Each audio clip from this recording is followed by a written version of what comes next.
തെരഞ്ഞെടുപ്പ് കാലത്ത് electronic voting മെഷീനെ കുറിച്ചുള്ള പരാതികളും പരിഭവവും ഒക്കെ സാധാരണമാണ്.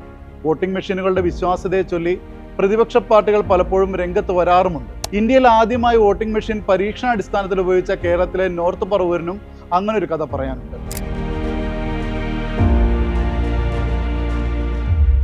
1982 നടന്ന നിയമസഭാ തെരഞ്ഞെടുപ്പിലാണ് പറവൂരിൽ വോട്ടിംഗ് മെഷീൻ ഉപയോഗിച്ചത്. 85 പോളിംഗ് സ്റ്റേഷനുകളിൽ 50 ഇടത്താണ് EVM ഉപയോഗിച്ചത്. 6 സ്ഥാനാർത്ഥികളിൽ CPIയിലെ N ശിവൻപിള്ളയും കോൺഗ്രസിലെ AC ജോസും തമ്മിലായിരുന്നു പ്രധാന മത്സരം. ഫലം വന്നപ്പോൾ ശിവൻപിള്ള 30,450 വോട്ടുകളും ജോസ് 30,327 വോട്ടുകളും നേടി. 123 വോട്ടിന് ശിവൻപിള്ളയ്ക്ക് ജയം.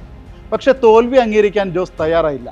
തെരഞ്ഞെടുപ്പിൽ EVM ഉപയോഗിക്കുന്നതിനെ ചോദ്യം ചെയ്തുകൊണ്ട് ജോസ് കേരള ഹൈക്കോടതിയെ സമീപിച്ചു. തെരഞ്ഞെടുപ്പ് കമ്മീഷൻ നടപടിയെ ശരിവെച്ച ഹൈക്കോടതി ഫലത്തിൽ ഇടപെടാൻ വിസമ്മതിച്ചു. ഇതോടെ ജോസ് സുപ്രീം കോടതിയിൽ പോയി. വോട്ടെടുപ്പിന് EVM ഉപയോഗിക്കുന്നതിന് നിയമസാധുത നൽകുന്ന കാര്യം നിയമനിർമ്മാണ സഭയ്ക്ക് വിട്ട കോടതി 50 ബൂത്തുകളിൽ വീണ്ടും വോട്ടെടുപ്പ് നടത്താൻ ഉത്തരവിട്ടു.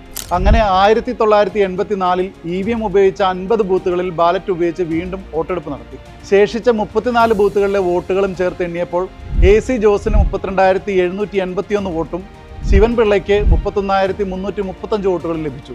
അതായത് 1,446 വോട്ടിന്റെ ഭൂരിപക്ഷത്തിൽ ജോസിനായിരുന്നു ജയം. ആദ്യ പരീക്ഷണം കോടതി കയറിയെങ്കിലും തെരഞ്ഞെടുപ്പ് കമ്മീഷൻ EVMമായി മുന്നോട്ട് പോയി. 1988 ഡിസംബറിൽ ജനപ്രാതിനിധ്യ നിയമത്തിൽ 61A എന്ന പുതിയ സെക്ഷൻ ചേർത്ത് EVM ഉപയോഗത്തിന് നിയമസാധുത കൊണ്ടുവന്നു. സുപ്രീം കോടതിയും പിന്നീട് ഇത് ശരിവെച്ചു. 1998 മധ്യപ്രദേശ്, രാജസ്ഥാൻ, ഡൽഹി സംസ്ഥാനങ്ങളിലായി 16 നിയമസഭാ മണ്ഡലങ്ങളിൽ EVM ഉപയോഗിച്ചു. തൊട്ടടുത്ത വർഷം 46 പാർലമെന്റ് മണ്ഡലങ്ങളിലും 2000 ഹരിയാന നിയമസഭാ തെരഞ്ഞെടുപ്പിൽ 45 മണ്ഡലങ്ങളിലും EVM ഉപയോഗിച്ചു. 2001 തമിഴ്നാട്, കേരളം, പുതുച്ചേരി, പശ്ചിമ ബംഗാൾ നിയമസഭാ തെരഞ്ഞെടുപ്പുകളിൽ എല്ലാ മണ്ഡലങ്ങളിലും EVM ഉപയോഗിച്ചു.